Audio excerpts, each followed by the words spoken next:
Bismillahirrahmanirrahim. Alhamdulillahi rabbil alamin.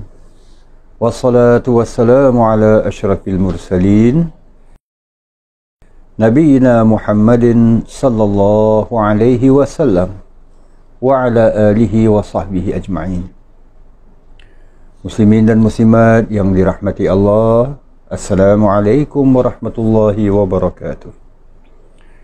Alhamdulillah, kita merafakkan rasa bersyukurnya kita ke hadrat Allah Subhanahu wa taala di atas segala nikmat kurniaannya, dan terima kasih di atas kesudian para jamaah bersama-sama kita meneruskan penghayatan kita pada sirah Nabi kesayangan kita, Nabi Muhammad sallallahu alaihi wasallam.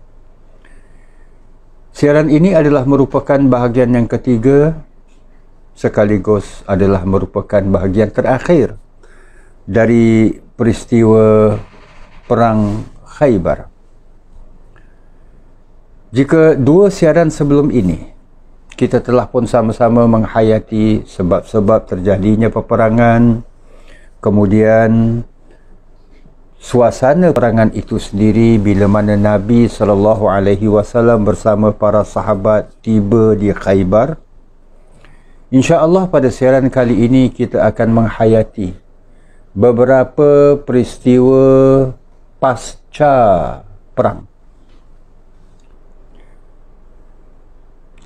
Pertamanya yang ingin sama-sama kita hayatinya adalah kisah seorang hamba remaja yang berbangsa Habsyi. Ketika tentera muslimin di bawah pimpinan Rasulullah sallallahu alaihi wasallam kepung Khaybar di pagi hari,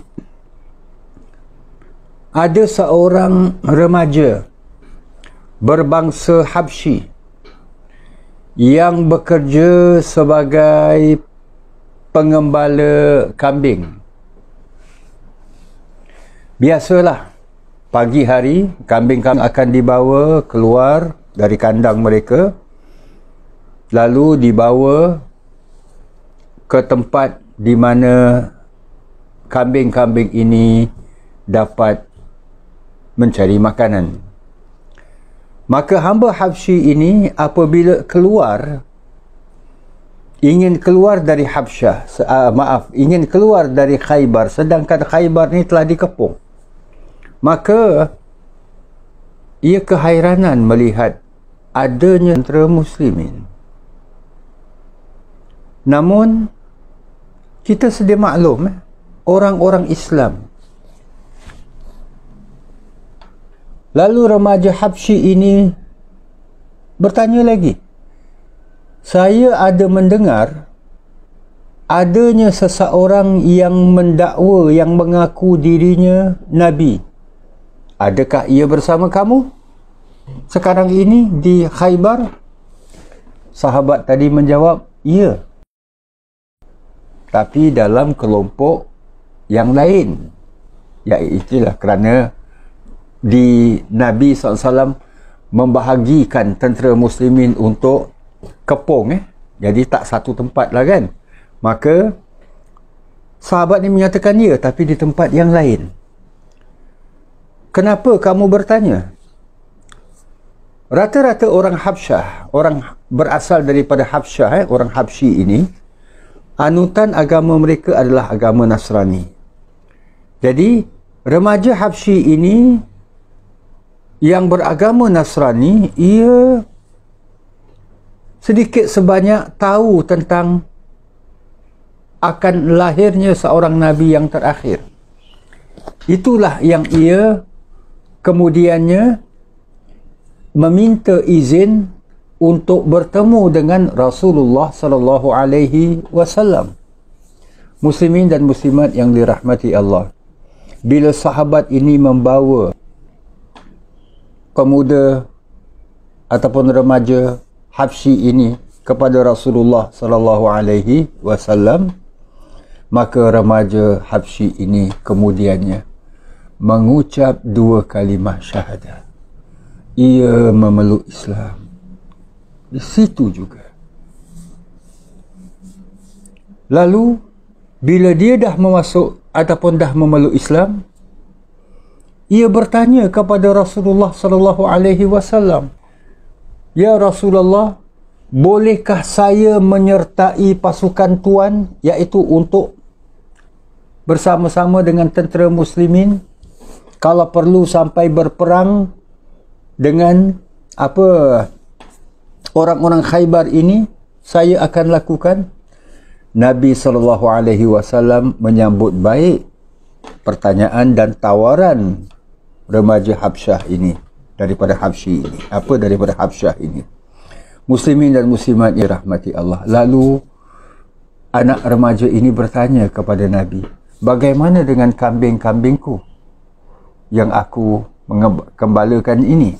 Maka Rasulullah SAW yang juga berpengalaman sebagai seorang pengembala kambing, Rasulullah SAW mengatakan, biarkan, sebab kambing-kambing ini akan tahu jalan pulangnya. Maka muslimin dan muslimat yang dirahmati Allah, remaja ini pun ialah ikut serta dalam pasukan tentera muslimin. Sebagaimana yang kita maklumi, ada orang-orang Khaybar yang cuba untuk berperang dengan tentera muslimin, termasuklah yang diketuai oleh Ali bin Abi Talib, seperti mana yang telah kita perkongsikan dalam siaran yang lalu, iaitu pahlawan Khaybar yang bernama Murahib. Maka kebetulan anak remaja ini menyertai kelompok ataupun kumpulan yang dipimpin oleh Sayyidina Ali bin Abi Talib. Maka ia ikut serta. Orang Khaybar bila mana melihat seorang pemuda Habsyi yang berstatus hamba kepada mereka telah menyertai pasukan muslimin, maka remaja ini dibunuh. Muslimin dan muslimat yang dirahmati Allah, kita maklumi bahawa percubaan yang dibuat oleh Murahib ini gagal. Mereka tewas dan Murahib ini sendiri terbunuh. Yang ingin kita lihat adalah nasib remaja berbangsa Habsyi ini. Apabila tanah digali untuk dikebumikan,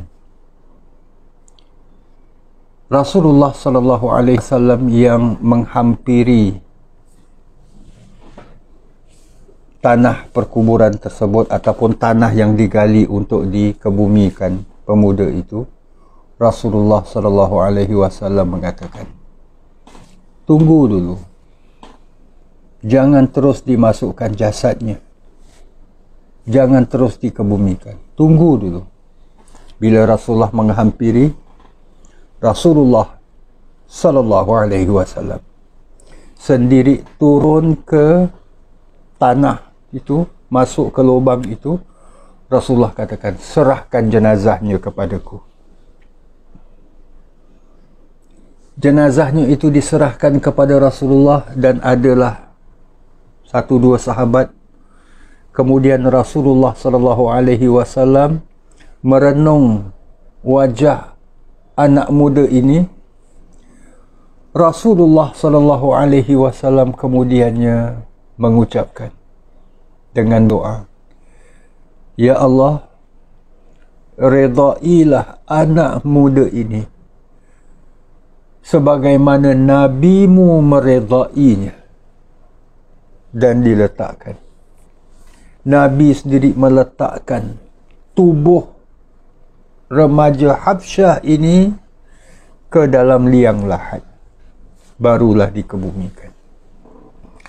Muslimin dan muslimat yang dirahmati Allah, antara sahabat yang menyaksikan peristiwa yang amat menyentuh ini adalah Sayyidina Umar. Di mana Sayyidina Umar sampai mengatakan, ya lait, alangkah baiknya kalau aku yang jadi jenazah ini. Pemuda tersebut diridai oleh Rasulullah sallallahu alaihi wasallam.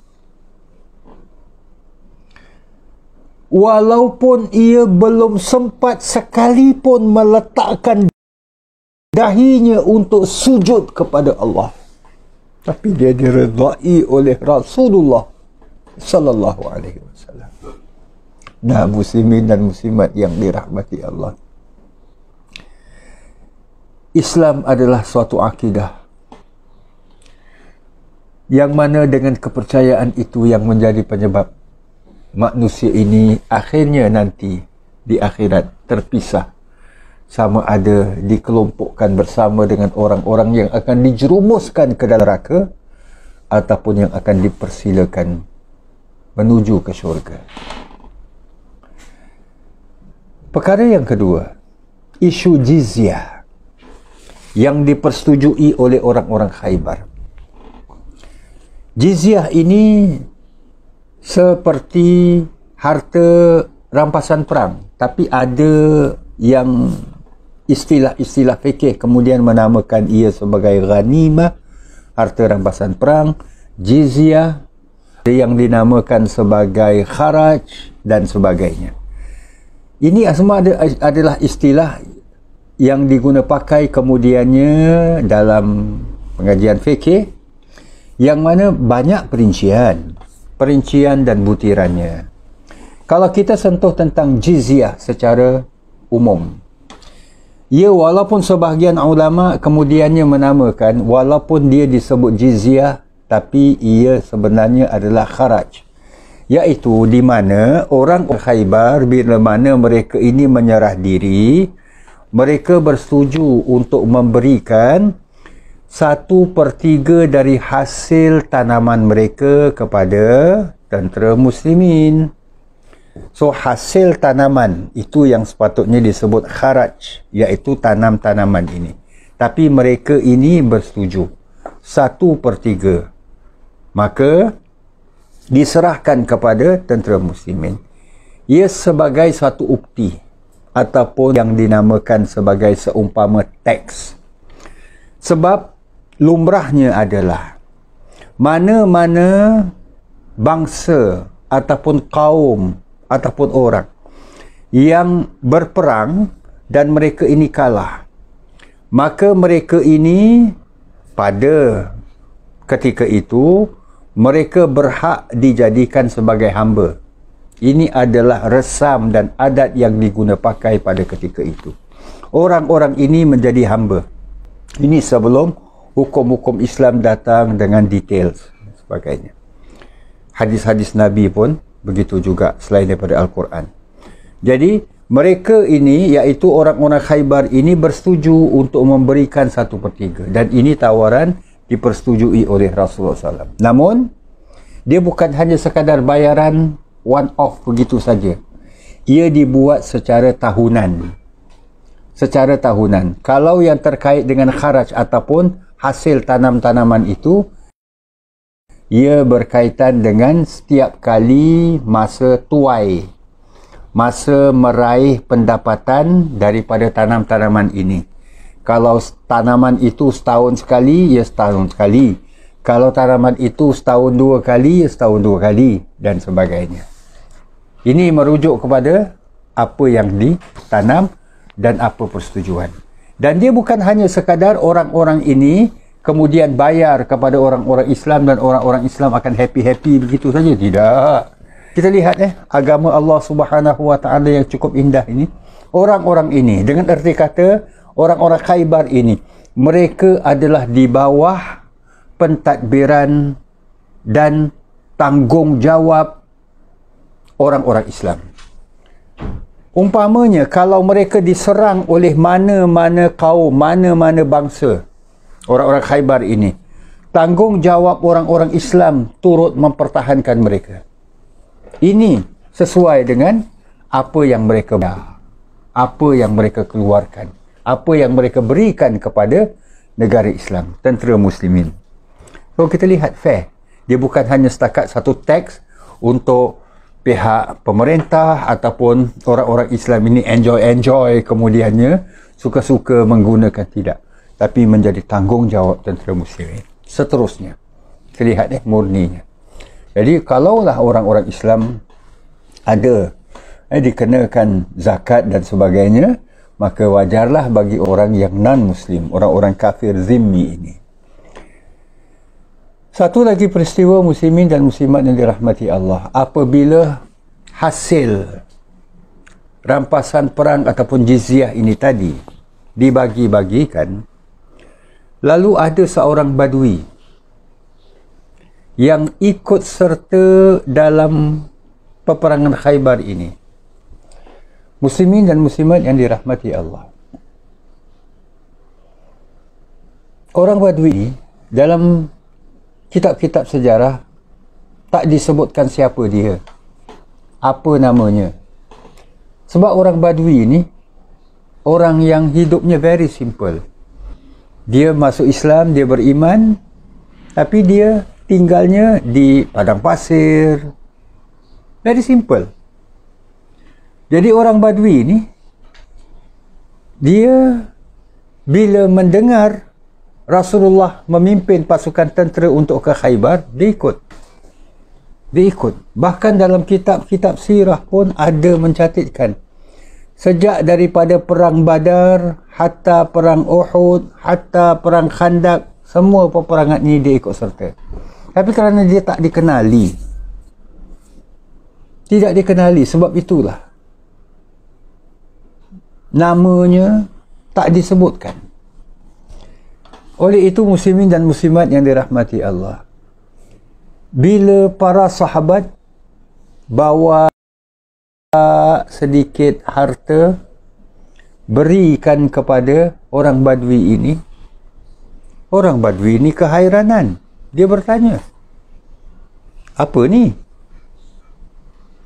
Sahabat menyatakan, ini bahagian kamu, sebab kamu juga merupakan salah seorang tentera yang mana setiap tentera yang ikut serta dalam perang ini ada bahagiannya, dan ini bahagian kamu.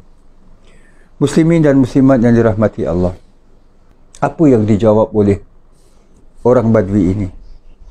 Wallah, demi Allah, bukan kerana harta ini, bukan kerana ini aku ikut berperang. Yang aku ikut berperang adalah tujuannya untuk aku ini biar batang leher aku ini terkena panah, terkena anak panah. Sehingga kan dengan terkena panah ini aku menjadi gugur syahid, dan sehingga itu aku dimasukkan ke dalam syurga. Itu sebenarnya yang aku nak, bukan harta yang kamu berikan ini. Ambil balik.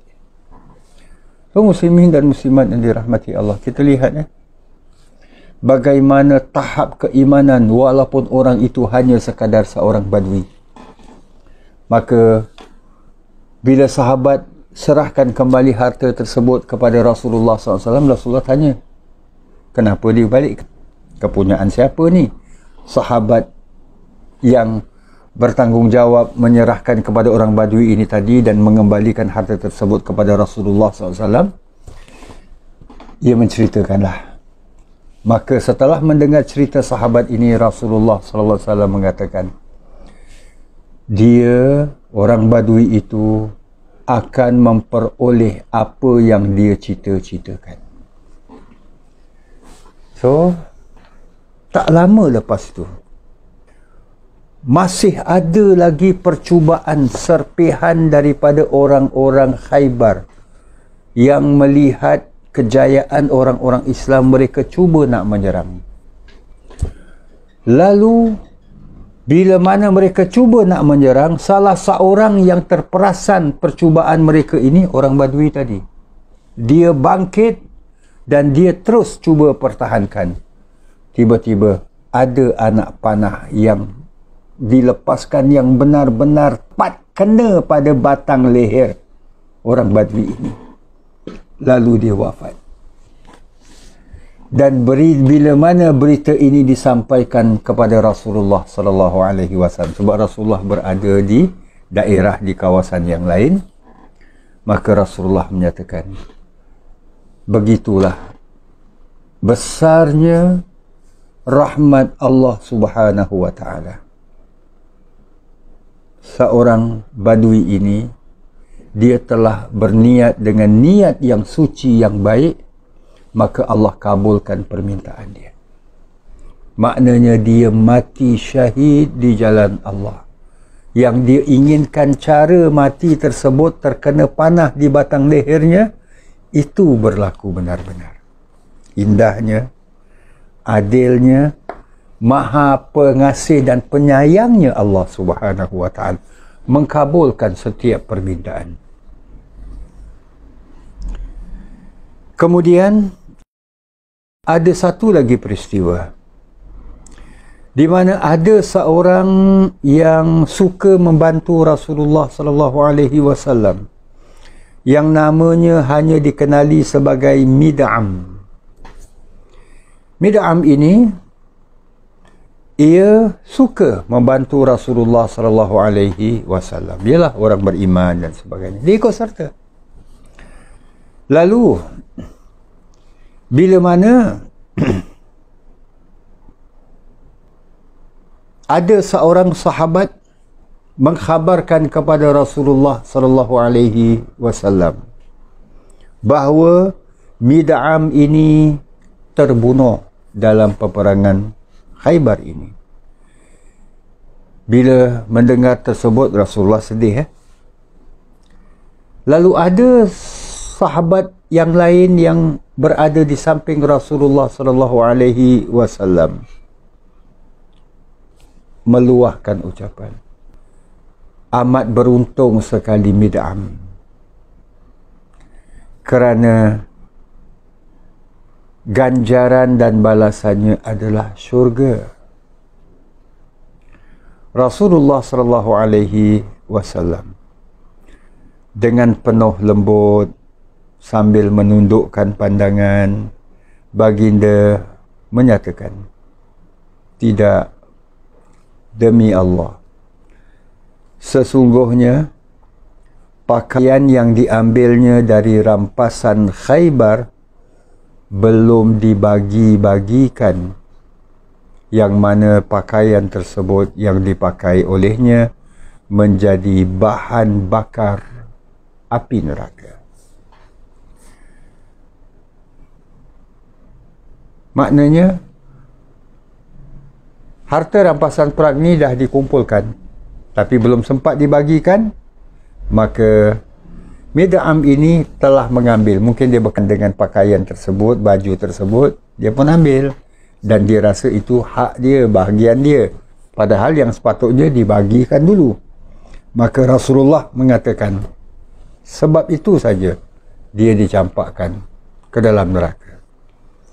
Jadi muslimin dan muslimat yang dirahmati Allah, mendengar hal tersebut, ada seorang sahabat yang lain, ia pun menanggalkan sandal yang dia pakai itu dan dia serahkan bersama dengan barang-barang harta rampasan perang ini, sebab dia mengatakan, ini adalah sesuatu yang aku juga mengambilnya dengan tanpa, kata orang tu, sebelum dibagikan, tanpa sah. Jadi muslimin dan muslimat yang dirahmati Allah, terlihat hatta dalam perkara pun yang tidak jelas, ini yang dikatakan ghulul, tidak jelas, ia adalah harta kita, tapi kalau kita mengambilnya, ia adalah akhirnya kita akan dihukum, diazab oleh Allah Subhanahu Wa Taala. Sebab kalau harta itu tidak jelas harta kita, ada kemungkinan ia bahagian orang lain. Kalau ia perlu dikumpulkan dulu, baru dibagi-bagikan oleh pihak yang bertanggungjawab, maka dengan yang demikian itu seharusnya dilakukan.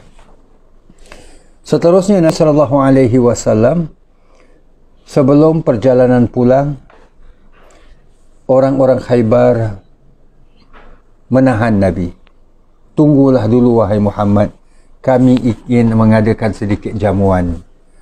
Menjadi adat bagi kami, kami tidak akan membiarkan tetamu-tetamu kami lalu begitu saja tanpa kami menjamunya. Maka Rasulullah sallallahu alaihi wasallam menyambut baik. Dalam pada itu muslimin dan muslimat yang dirahmati Allah, ada seorang wanita tua dari kalangan penduduk Khaybar ini berniat jahat. Ia bertemu dengan seorang sahabat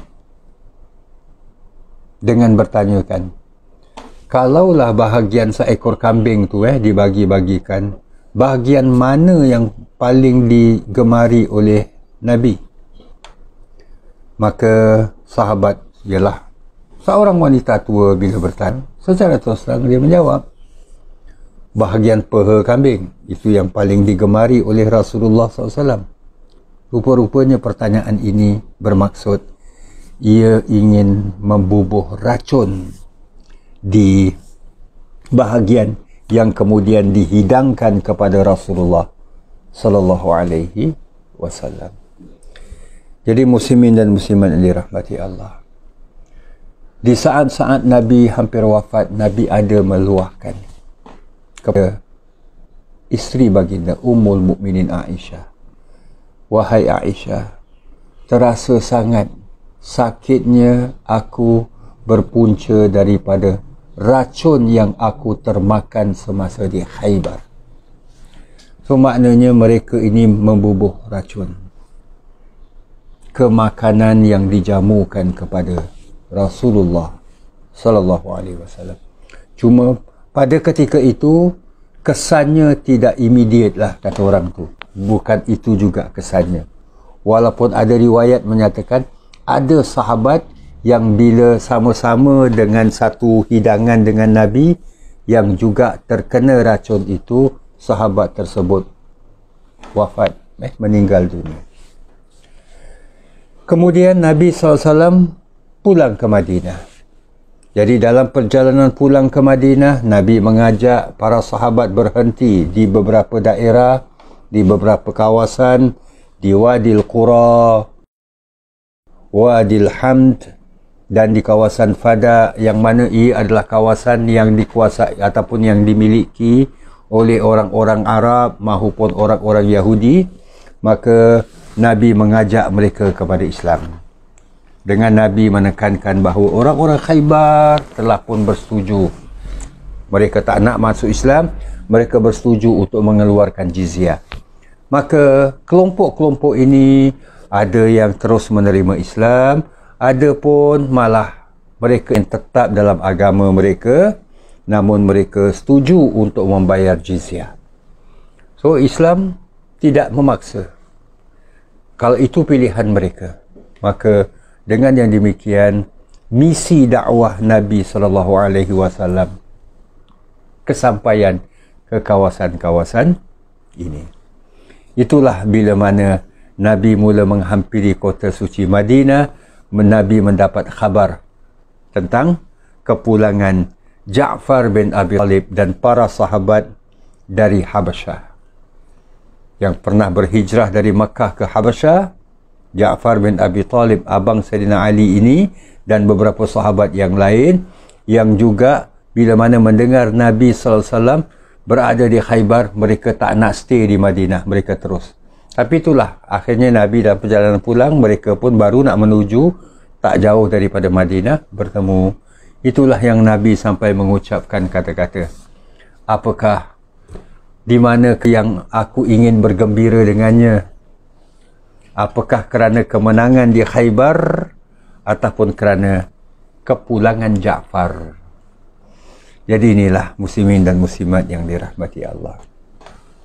Akhirnya kita dapati bahawa dengan peperangan Khaybar ini, kekuatan ekonomi orang-orang Yahudi dapat dilumpuhkan. Dia bukan hanya sekadar, macam dah disebutkan dalam siaran-siaran yang lalu, bukan hanya setakat untuk melemahkan penguasaan ekonomi, tapi sistem yang diwujudkan dalam ekonomi mereka itu yang berteraskan kezaliman, yang berteraskan double standard, yang berteraskan riba dan sebagainya, berjaya dilumpuhkan. Terima kasih muslimin dan muslimat yang dirahmati Allah. Dan inilah merupakan bahagian yang terakhir dari siri yang terkait dengan peristiwa Perang Khaybar. InsyaAllah akan kita berpindah ke tajuk yang lain pula dengan izin Allah dalam siaran yang akan datang dengan izin Allah. Terima kasih. Aqulu qawli hadha wa astaghfirullahal azim li wa lakum wa lisairil muslimin. Wassalamualaikum warahmatullahi wabarakatuh.